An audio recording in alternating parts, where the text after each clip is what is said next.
introductions here today before we get our debate started, and I kind of want to explain again, because I saw most of you guys this morning, but I want to make sure all of you guys have this as well so you know the instructions of the paperwork that you have, okay? So the document that you walked in with is basically a document designed for you to use throughout the course of the debate to help you make a decision this coming Friday as to which one of our 5 candidates you're leaning toward as far as voting, okay? You'll notice the paperwork is designed, you put your name up top, you write your political party, which is identified in the hall outside the classroom, and then of course you write down other information that's at that very top portion there. In addition to that, you'll notice the bottom portion of the document has each of the candidates' names.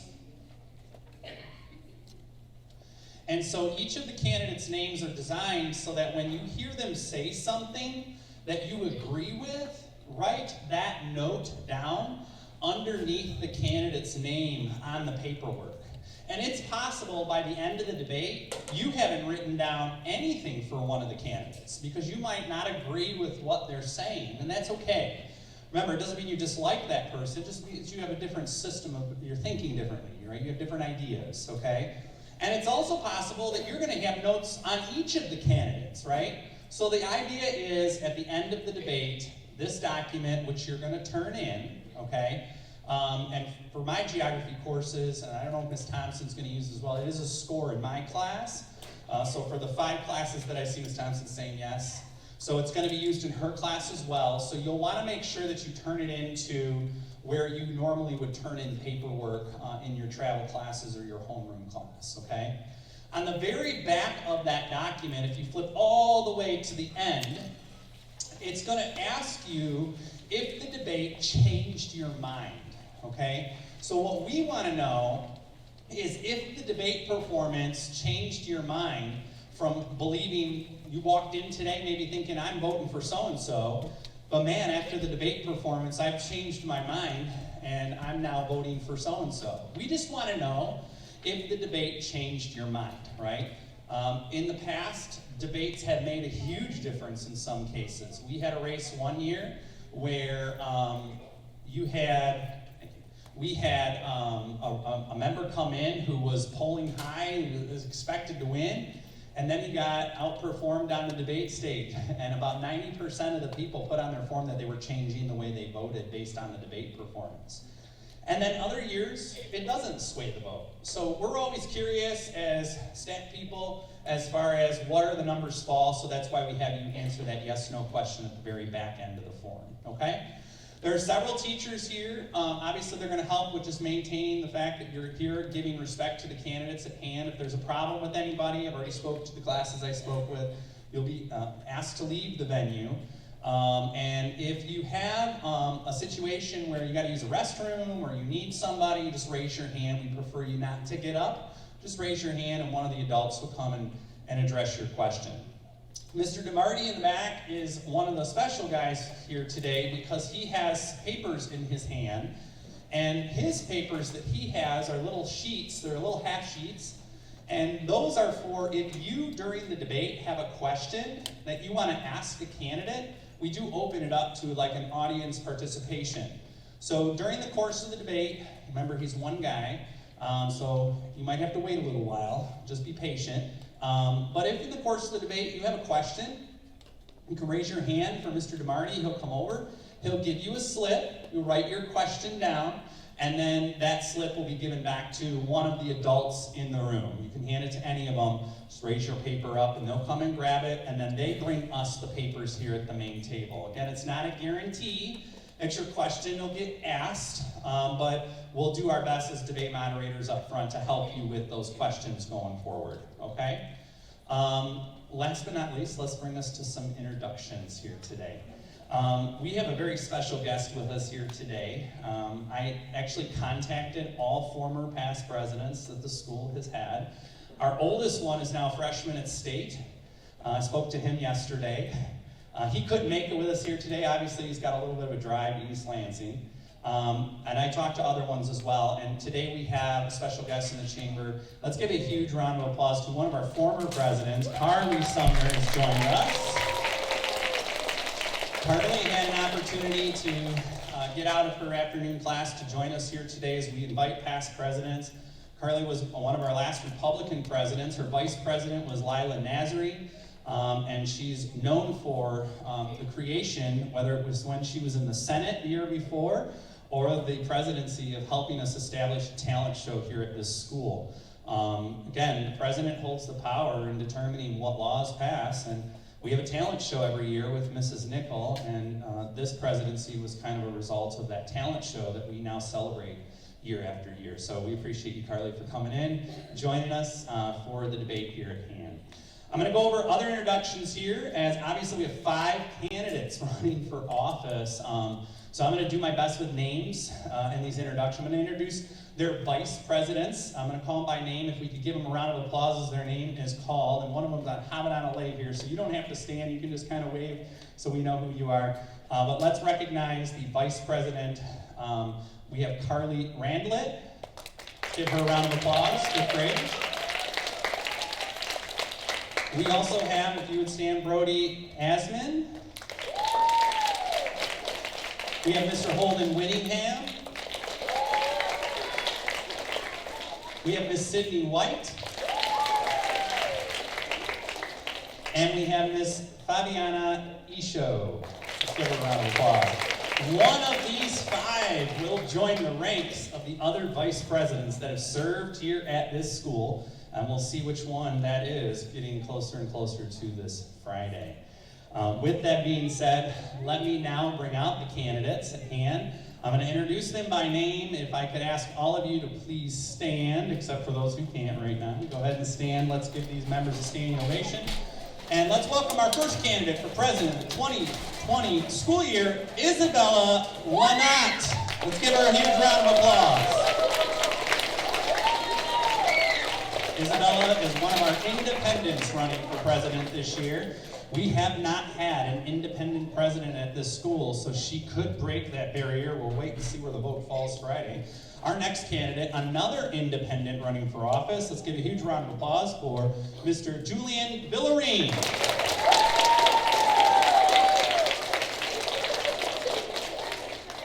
And our final independent running for office, our only 6th grader independent running for office.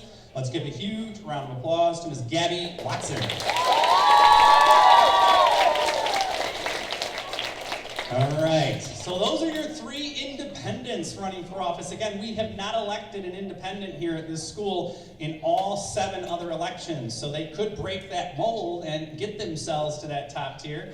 Let's bring out now our Democratic presidential nominee. Let's give a huge round of applause to Ms. Sheila Leopard.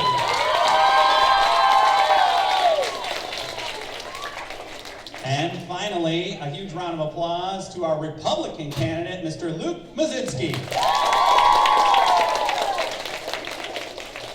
All right, folks, one of these 5, you can be seated, will be your next president based upon Friday's vote. And again, our questions will begin at the debate stage. Ms. Minchin and I, just due to microphones, are going to yell. So we're not going to use a mic up here in the front. We're going to use just our very loud teacher voice.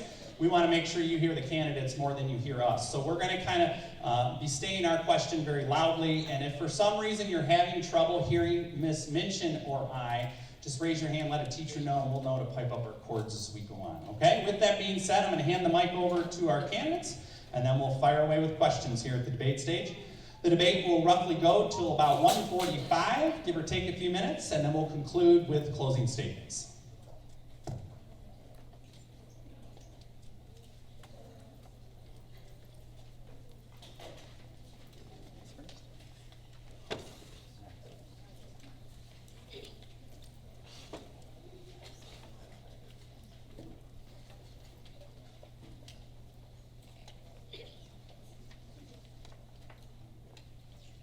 Okay, candidates, can we hear me?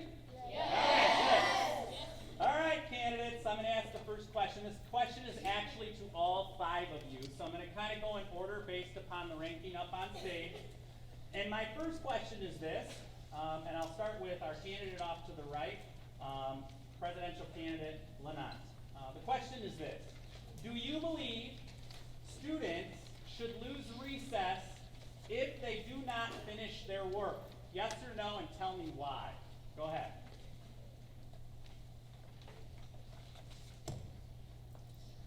I don't think so, because sometimes we have reasons why we don't finish our work.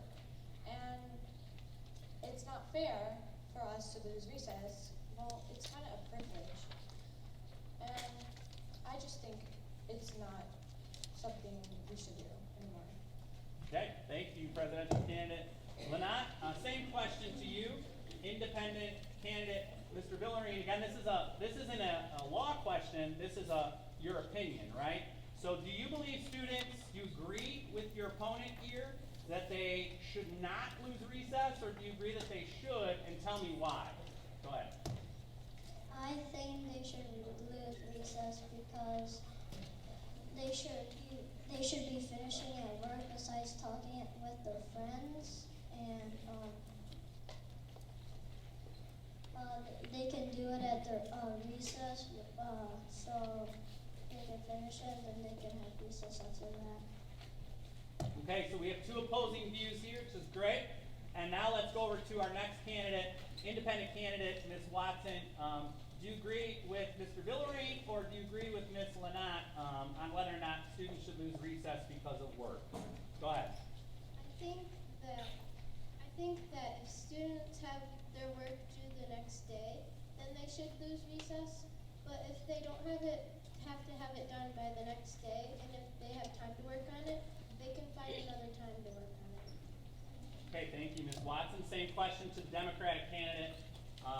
Do you believe they should lose recess? Go ahead. I believe students should be losing recess because it means that there's something going on. And if you give them a incentive, that means they should get their work in. But if you don't give them any discipline, then that means they're most likely going to repeat the same action over and over again. But if you give them something to not want to happen, then they're most likely going to stop and notice that they need to get their work in. Okay, and our final candidate, same question, Mr. Muzinski. Do you believe students should lose recess or not, based upon work completion? I think students should lose recess because work is really more important than recess. Okay, so most of our candidates up on stage believe there should be some type of recess loss. We have one lone candidate that says not. That's good. We like differences. It helps make minds up behind me. I'm going to shift to Ms. Minchin here for the next question. So I'm going to piggyback off of the losing recess for not getting your work in. What is your position on late work? Do you believe that scores should be lowered? I'm going to start this time with Mr. Muzinski, and then I'm going to work my way down to Mrs. Lynott. Mr. Muzinski, what's your opinion on that? I believe that every day that the work is late, that they should have like 10% marked off as their work. So about a 10% deduction if it's not turned in each day. Okay. Mrs. Leppery, what is your opinion on this? I do agree because, like I said in the other question, the same thing will happen. They'll start becoming a pattern in most of their work, and so that's going to ruin it for the future. So if you give them something to stop and give them something that will be lowering their grade, they're most likely to stop. Okay, so we have two people on the same page with each day there should be a reduction. Mrs. Watson, how do you feel about this? I also agree because, like, if they don't have their work done, it's teaching them a lesson that they should be getting it done at the same time that other people do it, because the people that actually turn it in on time are, like, not getting the same thing as the people that don't turn it in. Okay, Mr. Villarine? I agree. They should lose 10% off if it's late, and if it's the next day, they lose another 10%. And I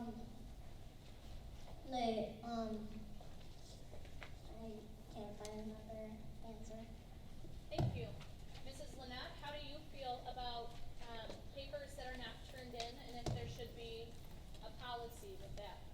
I agree with everyone in that there should be 10% off of every day it's late. But I think that if there's a week gone without the assignment that's turned in, it should just be a 0. Okay, thank you. Okay, my next question is not to everybody right now. I'm only going to direct this to a couple people, and then I'll come back and hit the question with other people as well. As president, I told you guys to try to think of one thing that at the end of the year in June, you want to make sure Congress passes this one idea. Whether it be a grand idea that you have or something that's already in place that you want to elaborate on, but I want you to think of what's one law you absolutely want passed this year if indeed you are elected president. And my question starts with our independent candidate, Ms. Watson. One law that I think I wanted to pass was to either bring back the Kona ice truck or have like popcorn at a talent show or something. Okay, so we've got the bring back of a Kona ice truck. Are you referring to the 6th grade kickball match at the end of the year? Yeah. Okay. Over here, independent candidate, Mr. Villarine, what's one thing you want passed in your term as president? I have no comment. Okay, and our final member will be independent candidate, Ms. Lynott. What's your one piece of legislation you would like passed? I have no comment either. All right, I will come back to my other 2 candidates on signature piece of legislation a little bit later, and I'll come back over here to Ms. Minchin on the side. So this question's gonna go to all 5 of you. I wanna know what your opinion is on school uniforms. Do you believe that they should be in place? This time I'm gonna start with Ms. Leppery. What is your opinion? I do not believe school uniforms should be in place. First of all, for parents, it is something hard because school uniforms are usually pretty expensive to buy, so if they're just having to buy it constantly and having to buy so many different pieces. And second of all, it's very uncomfortable for the children, especially for the kids that go outside. I know a bunch of the girls, usually there's always skirts as a general thing for school uniforms, and so a lot of girls here would not love to have skirts, and same for boys, they would hate just having very neat clothing on. They prefer to just run and be wild outside. Thank you. Mr. Musinski, how do you feel about school uniforms? I do not think school uniforms should be in place, and I think that would be, like the senator said, it would be uncomfortable for the students, and they should be able to express their feelings and what they want to wear. Okay, thank you. Now my independent, same question to you. This time, Mrs. Lynott. How do you feel about school uniforms?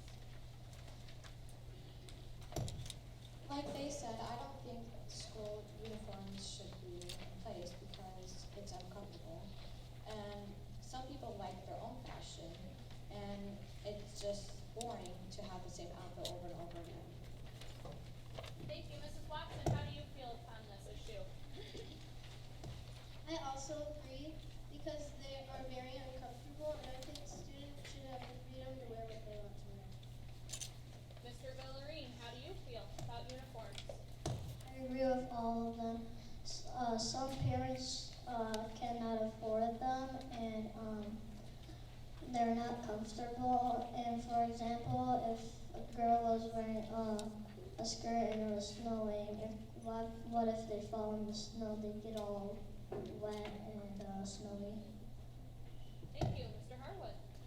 So my next question is a pretty controversial question that we're always talking about in 5th and 6th grade, so I think a lot of us can relate to this. This question's only going to go to 2 candidates up on the stage, and then I'll come back and re-ask the question later on down the road. My question goes to Mr. Musinski on the left. Here's my question to you. Many school districts have policies against cell phones being used in elementary. Mr. Musinski, do you believe that cell phones should be allowed in elementary school, yes or no, and tell me why? Go ahead. No, because it would be a distraction to all the students, and they would really get their work done. And my follow-up to that is to Mrs. Lepperly. Question, same question. It depends on the situation of the students. For say, if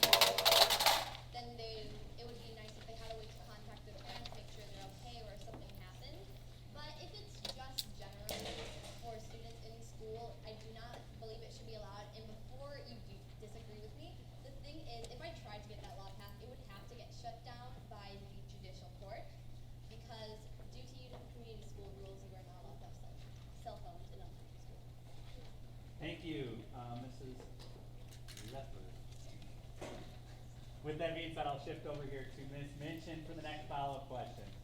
This time, I want the opinion on the sixth grade candidates. I will come back to the fifth graders, but right now I'm gonna stick with the sixth graders. Sixth graders, how do you feel about having the fifth graders play on the sixth grade soccer field? Mrs. Watson, I'm gonna start with you. I think that it's a good idea because when like they have football games, they do like some little football games together. It works out really well, and students can use teamwork and work together. Perfect, thank you. See, now you got me hesitating. Mrs. Lepery, how do you feel about allowing fifth graders onto the sixth grade soccer field? I believe fifth graders should not be allowed on the sixth grade soccer field. First of all, fifth graders already have as much as we have. All we have there is one small tree and 2 soccer nets. They have so many different things on their side. And second of all, the sixth grade field is smaller than the fifth grade field, so I think the fifth graders have just enough space as they need, and the sixth graders have their space. And the sixth graders and fifth graders do not agree with each other that much, so I think it would be better if we kept them separated. Okay, thank you. Mr. Harwood? So my question goes to all of the candidates up here on the stage, and it kind of falls in line with the same style question that Ms. Minchin just asked, and it comes to the lunchroom. Do you believe, and I'll start on the end and work my way down, do you believe lunch tables in the lunchroom should be, in a way, segregated to the teacher, or should students in 5th and 6th grade be able to sit amongst whomever they wish? Or do you think it should be straight to the teacher, a specific area of the lunchroom that they have to sit, or do you think they should have the ability to move around and sit wherever they want within the lunchroom? I'll start on this side with Republican candidate Mr. Brzezinski and work my way across. Go ahead. Well, I think that they should be allowed to sit wherever they want to. And like we have different friends in different classes and Okay, so we got one candidate agreeing that they should be able to sit where they like because of friends across classes. Democratic candidate, Mrs. Leopard. I agree with Mr. Brzezinski. First of all, a lot of different kids in classes have different friends in different classes. So if you just separate them to people in their classroom, I think they would definitely hate that and would not love the idea of it because it's just a tiny break. We don't have too many.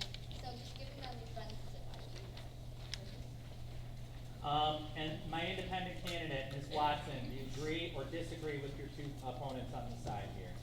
I agree with them because segregating them from for the different teachers that they have, it's like they don't get to sit by their friends and they don't have the freedom to sit by whoever they want.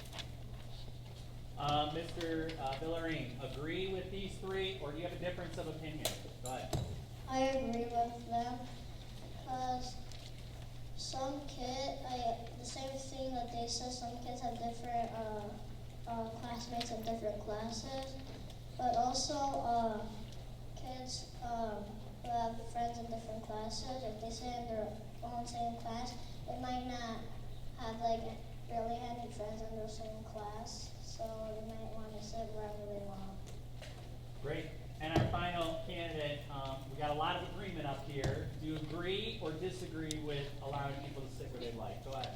I agree with everyone because, like they said, there's might be some kids that I'm friends with are in different classes, and I totally agree with that because you might miss your friend and you haven't seen them in a while since like when we got out to school. So all of them agree to that statement. I'll shift over here to Ms. Minchin. She's got a new question. Go ahead. This question goes to just Mrs. Lapiri. I'm taking the answers that you just gave me. You gave me an answer about 5th and 6th graders on the soccer field and that they should stay separate.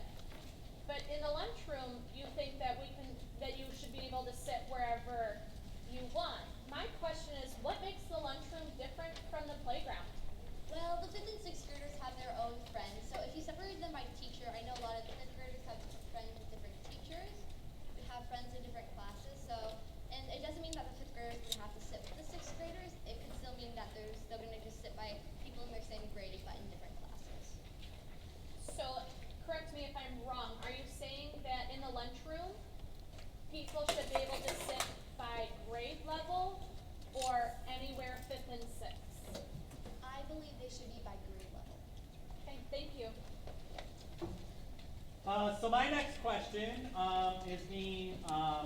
directed from the audience. I thought this was a pretty good question coming from one of the candidates, members behind me, possible future candidate for Congress. The question is this: presidents that have been elected over the course of the 7-8 years, some have been very involved with their Congress, and then others have been hands-off, meaning let Congress do their job, I'll do mine of signing and not signing laws. So my question to you is this, and I'll start on the left and work my way to the right. Mr. Mazinski, as president, do you intend on working with the House of Representatives and the Senate in helping to move laws across, or are you going to take a more hands-off approach, let them do their job while you do yours? I'm going to take the hands-off approach and let them do their job while I do mine. And next candidate, Mrs. Lepperly, what would you do in that situation? Well, I would try to be hands-on with my Senate, but not in a way that's too aggressive. So still let them do the job they were elected for, but still help them to get some more laws passed, and so we don't have something that was passed on the So we got one candidate taking more of a hands-off approach, like former President Markey. Another candidate taking a more hands-on approach, like former President Kutiara and Ms. Sumner. Let's go over here to our middle candidate, Ms. Watson. Hands-on or hands-off when it comes to the Congress? I think like hands-on, but don't work a lot with them. Still let them use their job for what they signed up for, but work together with them to help them get laws passed. Great. And now over here to candidate Villarine. Hands-on or hands-off when it comes to Congress? I think they should hands off. And our final candidate, candidate Lynette. I think hands off because sometimes I want to like have other people to do what they want. But like if I don't like the idea, I don't want it to be a law. Okay, I'll shift over here to Ms. Mitchin for the next question. This one's going to be directed towards the 5th graders. It goes back to the 5th and 6th graders sharing the 6th grade soccer field. Mr. Muzinski, how do you feel about allowing the 5th graders on the 6th grade soccer field? I think that personally that we have enough room on our field and we have a bunch of equipment, and they should be able to have their own personal space and their field. Okay, thank you. So you're on this, you agree with Mrs. LaFury. Mr. Villarine, how do you feel about 5th graders being on the 6th grade field? I agree with Mr. Muzinski and Ms. Slippery because we have more equipment than them, and they just have 2 soccer nets, and we have like swings, and we have that spit pan, the tire swing. And Mrs. Lynette, how do you feel? I agree with Mrs. Slippery because we have like all this equipment on our side, and the 6th graders have their own field, and like she said, it was like their own treat. And I don't think it's like good enough for the 5th graders to go on the 6th grade field. Okay, so to my 5th graders, that just answers those questions. You guys kind of all talked about how 5th grade has access to the other equipment.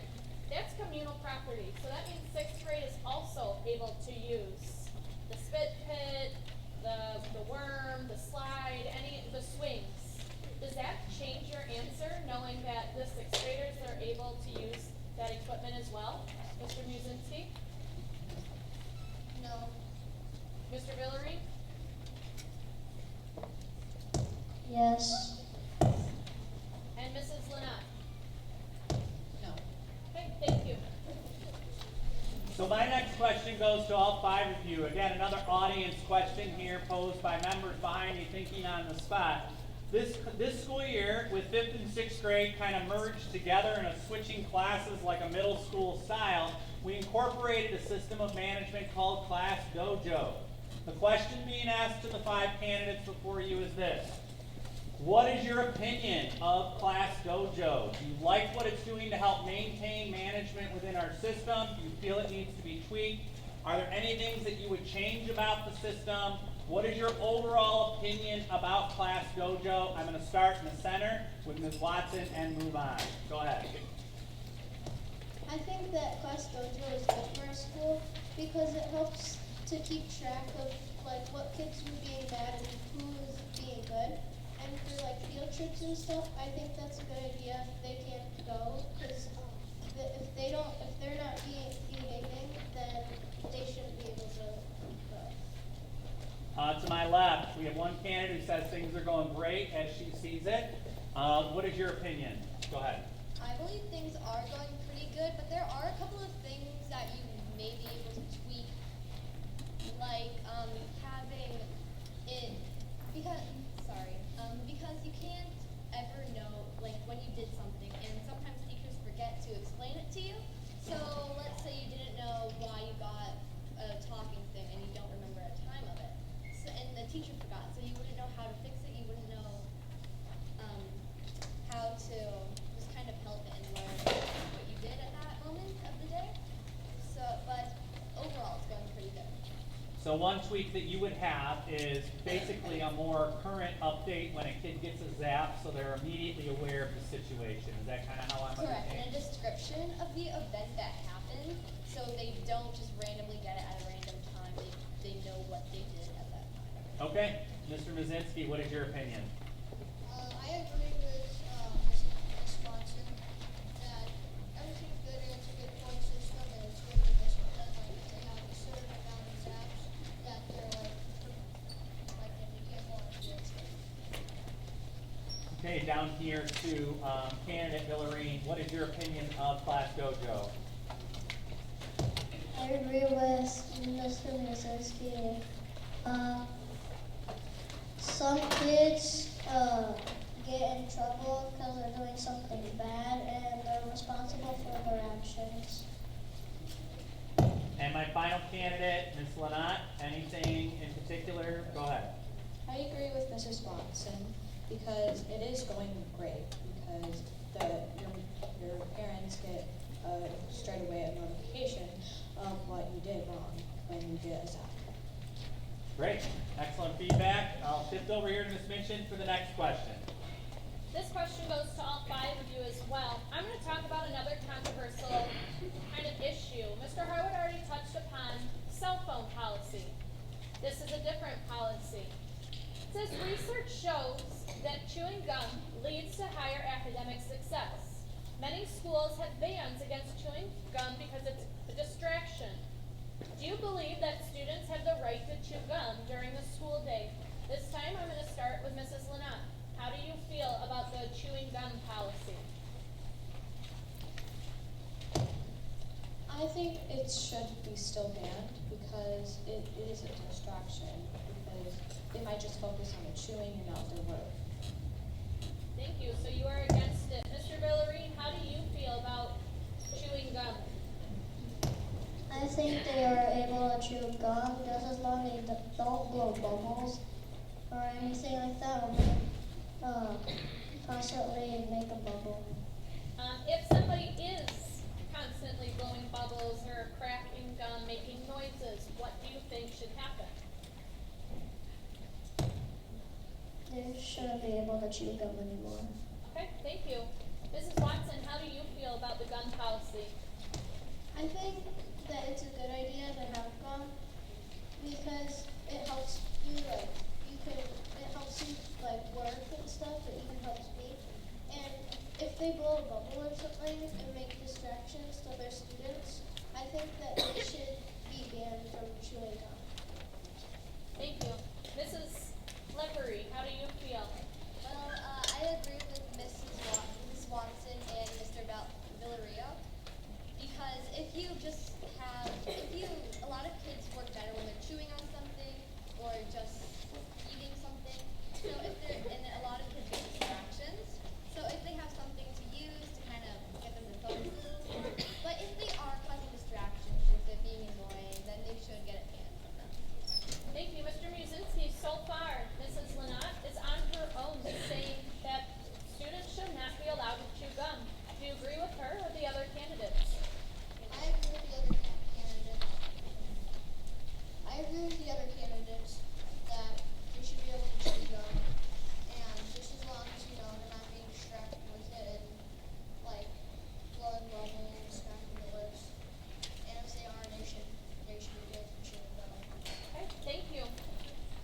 So my question is now going to only 2 of the candidates. It's a follow-up question that I asked earlier. So just to bring us back, what is the one piece of legislation you want passed in your term as president? In the past, Ms. Watson said the Kona ice truck was the one piece of legislation she wanted to hang her term on to try to get Congress, and she, as you heard, is going to be working with Congress as a hands-on to try to get that drafted. Ms.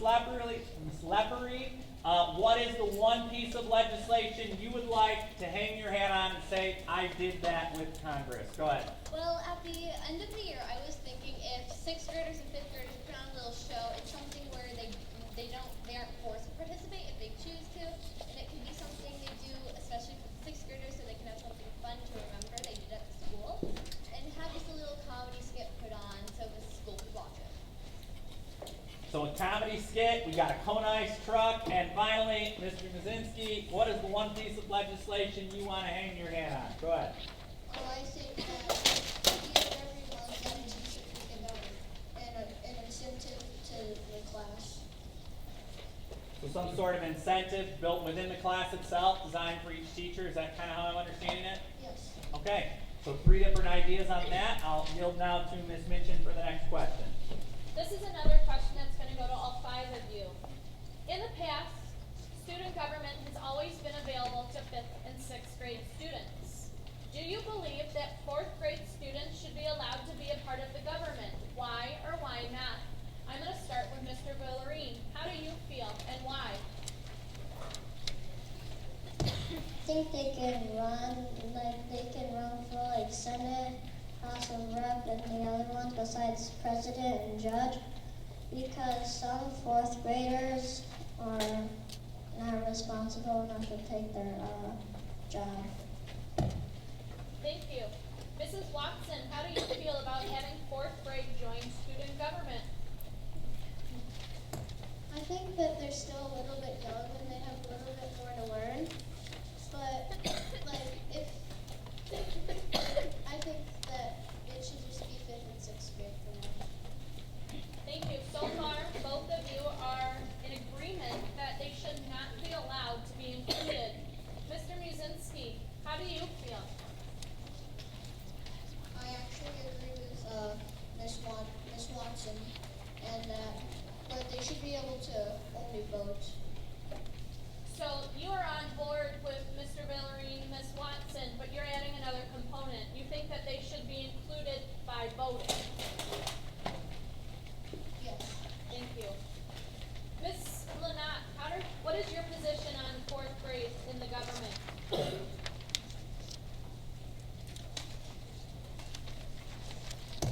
I think they should only vote because, like Ms. Watson said, they are not responsible enough. And I think that 5th and 6th graders should just be, just participate. Thank you. And Ms. Leppery, Ms. Leppery, what is your opinion? I agree with Gabby, and I believe they are still a little young and they do have a little more to learn. And I feel like if you added a whole entire grade with already around 80 to 100 students, I believe that would be a little too much, and so many things going on and so many different kids, I believe it would be just a little too much. All right, thank you. Mr. Harwood, So, your next question. I'm getting a lot of audience questions on this topic, so I'm going to hit it now because it seems to be a big interest back here. Seems to be coming from the independents and Democrats in the chamber, so I'm going to wire this question to the independents and Democrats up here on the stage. Here's the question to you, and it's very simple. Why are you running for president? Why do you want this job? I'm going to start over here with presidential candidate Ms. Lynott. Why are you running for this office? Go ahead. Well, I think it's kind of interesting that there's student government in the school, and I think I can make some really good ideas for the school. And Mr. Villarine, why are you running for president? Like what you said, there hasn't been an independent president, and I want to be the first one. Ms. Watson, why are you running for president? I think it's really cool that there's government and then in these grades, like when we're learning about it. And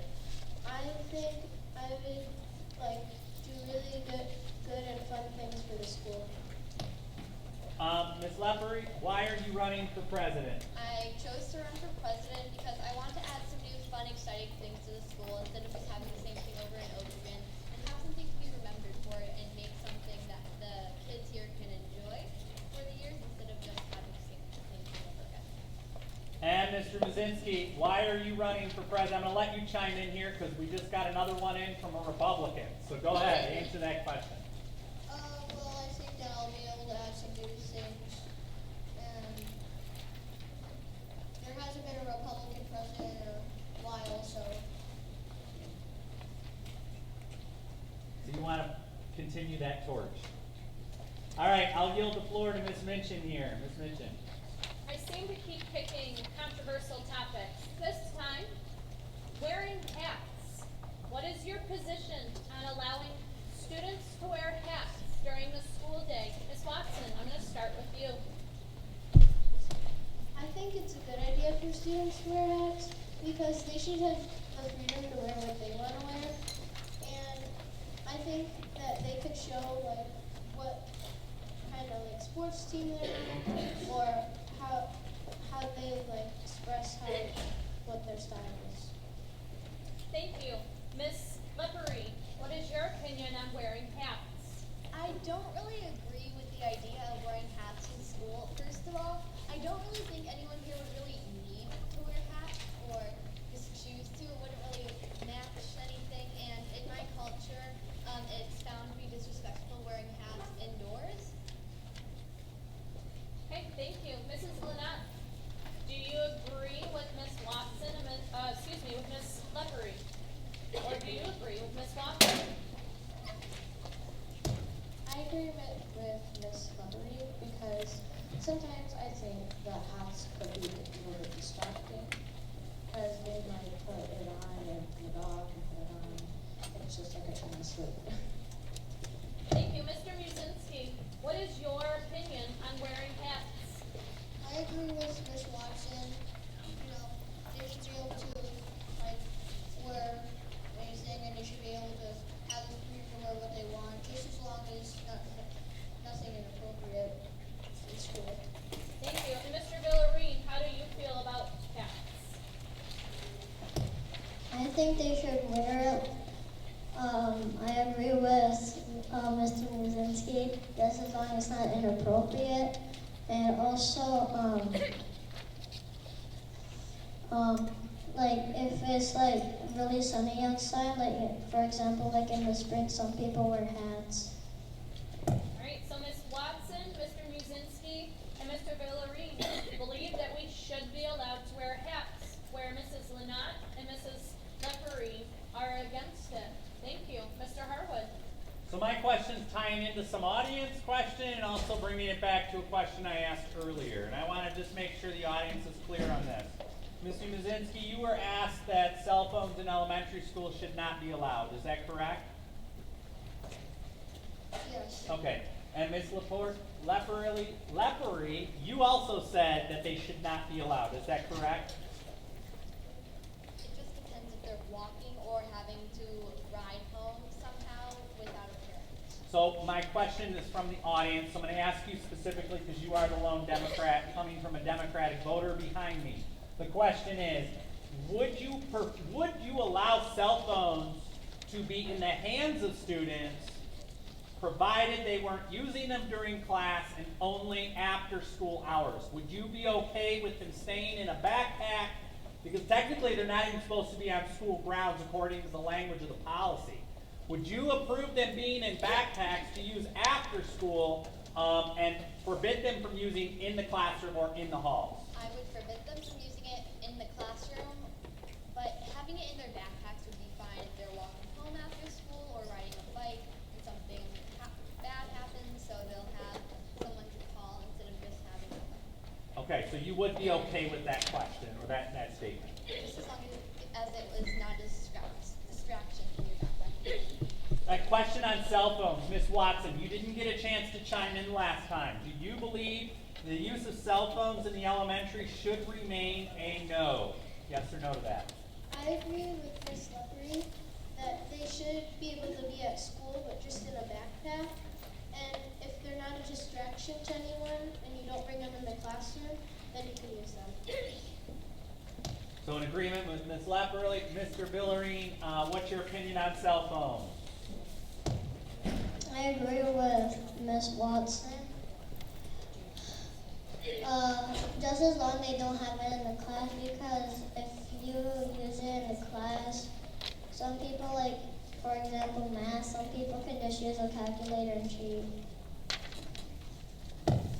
And Ms. Lynette, what is your opinion on cell phones? I agree with Ms. Lummery because phones are really distracting, and I should think that they should be in their backpack, and they could use it on school grounds, but only after school. So it seems to me that you're all kind of unified with that thinking process. I'll yield the floor to Ms. Minchin here for the next question. I'm also going to take a question from the audience. This is coming from a Democrat, and specifically, this is going to Ms. Leppery. Can the 5th graders join the 6th graders on their field if they are asked by a 6th grader? You're against them. You say they should stay separated, but what if they're invited on by a 6th grade student? I would believe that is fair, but if they cause a disturbance or if they're doing something mean or being annoying, as I would say, they should be kicked off from it and not be allowed to do that. Okay, thank you. So my next question, I'm going to give another question here. My next question is going to be to all of the candidates at hand. And my question is going to tie into your vice presidents. Mind if I take that question? So my question relates to the candidates you chose to run with you. And so we're going to take a moment here to have you talk to us about why you chose your vice president to run with you as a candidate and as a ticket as a team. Never before has a president at this school ever had to step down and not been able to continue serving as president, but in the case that it were to happen, your vice president would become the next president of the school. So my question is this: if you are unable to serve, what makes your vice president qualified? Why did you choose them to run with you? This is kind of a personality figure, but also strategy. I'm going to start at Mr. Brzezinski and work my way down. And please do us a favor as audience as well. When you start talking, say your vice president's name so they know where you're connected. Mr. Brzezinski, why did you choose your vice president? Go ahead. Aviana Isho. She is responsible and she can talk to people. And she's very respectful to others, and she is So being able to have people skills, respectful of others, two top qualities you looked at within a candidate, is that correct? yes. Great. Miss Leppery. Gosh, I'm going to get that at some point. Go ahead. Why did you pick your vice president? Well, I picked my vice president, Sydney White, because I thought she would be a perfect person.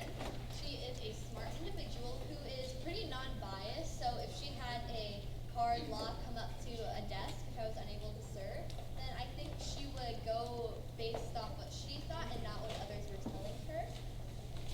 And she's a respectful and responsible individual.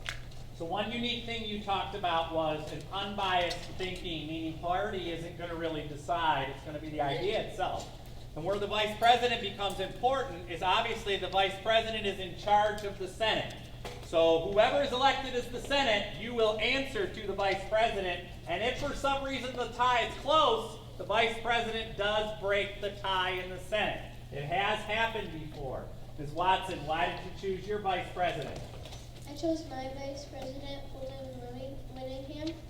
I chose him because he's hardworking and is respectful and honest to others, and he's a really responsible student. Excellent. Mr. Villarine, why did you choose your vice president? My vice president is Brody Asman. I think I chose him because he's nice, he's responsible, and my final candidate, Miss Lynette, why did you choose your vice president? I chose Carly Ramlet because she's really intelligent and she can create ideas really quick. And she has really good people skills, so she can talk to like almost everyone. So it's got a little bit of a variance, some related terms up there as well. Ms. Minchin, did you want to ask that last question? Are you good? I'm going to pass on it. I am all set. So our question time, obviously we're limited to clock. I want to give the candidates one last chance here to speak to their voters as a last chance to say you are running for president and this is your final opportunity to talk to these voters. These members behind me will go to the polls in about 72 hours. They're going to hit the booths. And one of you will get the most votes to become the 8th president of this school. I'm going to start in the middle. Ms. Watson, do you have a closing statement you wish to say to voters? Yes. Go ahead. You should vote for Holden and I for president and vice president for the 2019 school year. As president and vice president, we promise to make this school year a fun and phenomenal and safe school year. As independents, our beliefs represent the best of both Democratic and Republican beliefs. It doesn't matter if you're Democratic, Republican, or independent, you can vote for whoever you want. We are the best choice to represent all parties. Vote for Gabby Watson and Holden Willingham for president and vice president because we are the golden choice. Thank you, Ms. Watson, for your closing statements. Any other candidates on the stage? I know she spoke with me privately about speaking a closing statement. Ms. Lepper, you can raise your hand. Would you like a closing statement? I do have a closing statement. Go ahead. I believe you should vote me, Sheila Leffrey, as my vice president citywide president. I plan to do things right, do things that are fun and amazing for the school year, and not make it boring or bland. I'm not in this to try and be popular. I'm just trying to make it a little better at the school.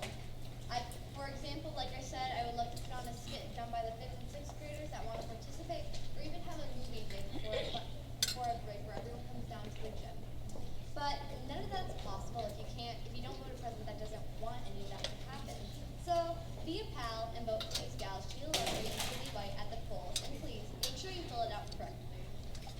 All right. Any other candidates wish to say any final words to voters up here on stage? I know a few of you guys spoke with me privately. Ladies and gentlemen, these are your 5 candidates for office. Let's give them a huge round of applause.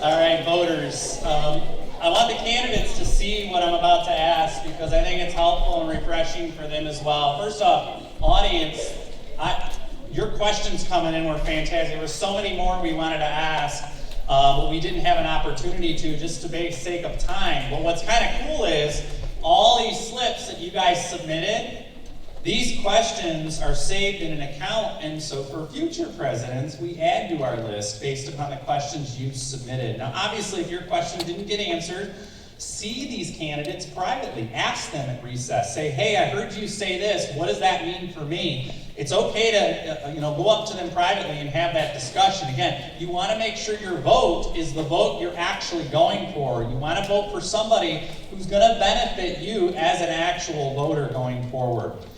All right, I'm going to ask just a quick question. I want you to raise your hand if you came to the debate today already knowing who you were voting for. Okay, good show of hands. Put your hands down. I want you to stand up if you were a kid who came in and you didn't have your mind made up. These would be my undecideds. So a good chunk. So those of you who are standing right now, my undecideds, raise your hand if you're one of the members standing, if today helped make up your mind. There we go. All right, hands down, take a seat. Candidates, that says something. That says what you said up here, what you did up here, change some